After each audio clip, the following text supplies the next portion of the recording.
welcome back to Up the Villa. Coming from Italy, currently on holiday, and yesterday we took a visit to Lake Como, just enjoying the scenery. Had a look at the stadium, really wanted to check the stadium out with all of the hype around Como and where they play, you know, the most beautiful, scenic football stadium in Europe. And then checked your phone and you have a notification from Villa, obviously. Villa mad, check it. Boom. Aston Villa's Champions League ticket prices had dropped. And it was like just ridiculous. Absolutely ridiculous. I've seen what fans are saying on social media, etc., and I echo a lot of it. And it's just more disappointment as well. That's the overriding emotion that I've got, because, you know, as a fan channel, as someone who, like everyone, loves the club, you think about the Champions League, you're thinking, oh my God, the football, the players. We'd got an episode that was due to go out with me and Earl talking about the Champions League and how excited we are. We've gone through every team, and now that it doesn't even feel right to put that out at the minute, so that's now on the back burner. And you know, I felt I've had to come on and do this episode and share my thoughts on it, and I'm just deeply disappointed and somewhat disgusted with the prices, to be fair.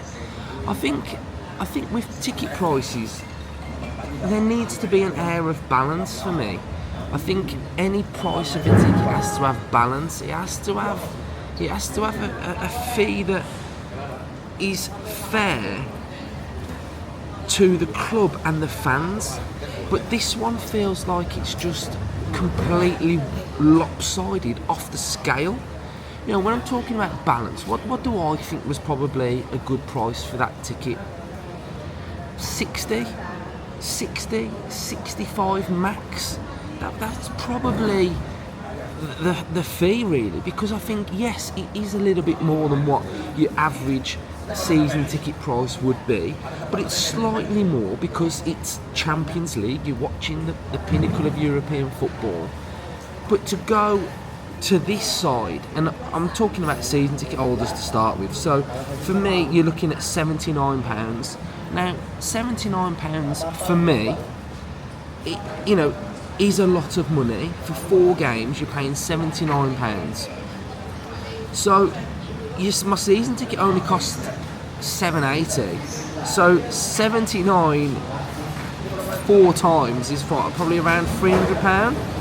So you're basically saying for the 4 games it's nearly half of what your season ticket price would cost. And then I think, take away your own emotion from it, take away your own thoughts, and think, I'm just one person that buys the ticket. What if you've got a family of 4? What if you've got a family of 3? A family of 2? You know, you're tripling those prices for something that was meant to be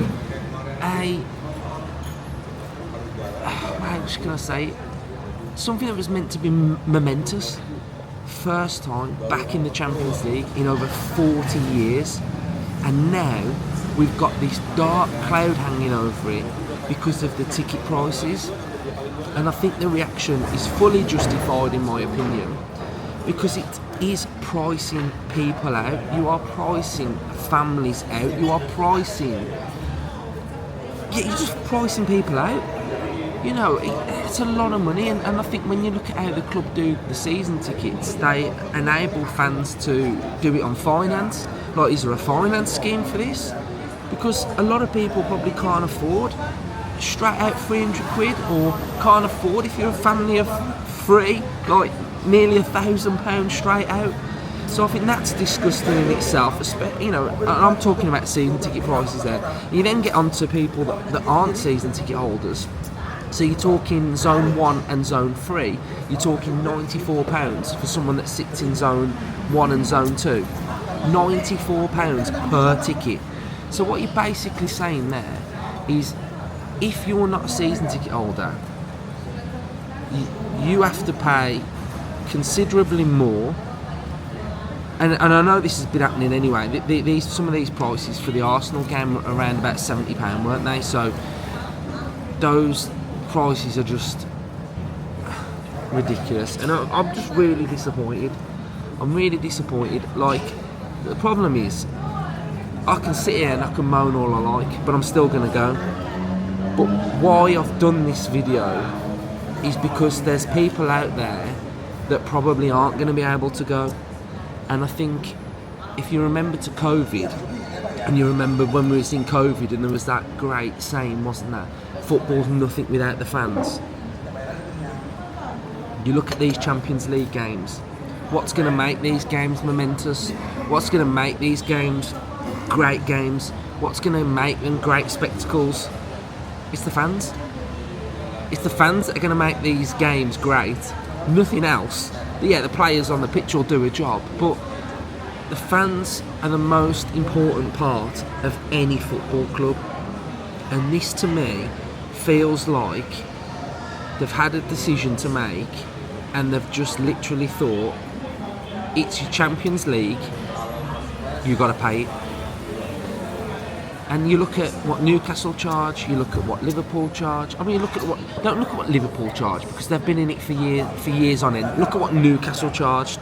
Newcastle charged around £50 to £60, and they were in the same position that we were in. First year in the Champions League.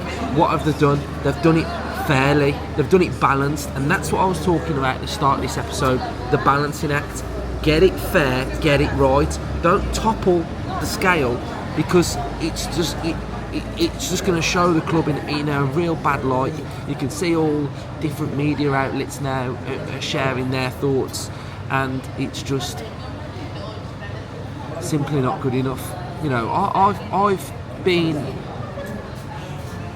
positive at times around the corporate sides of Villa, because I know that our revenue isn't enough. I know that the club needs to make more money to be able to compete with some of the sides.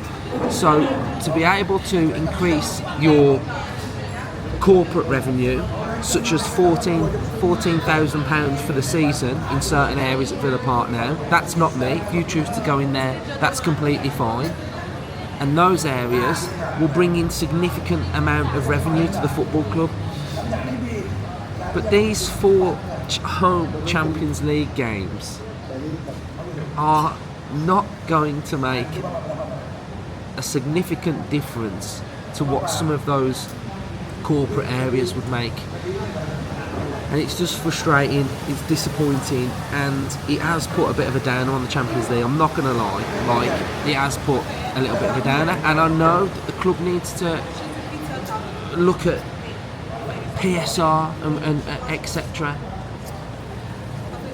But I don't think this is the case in this instance. I really don't. I don't think this is going to make that much of a difference to how much money Villa get to spend, or how much profit the club makes.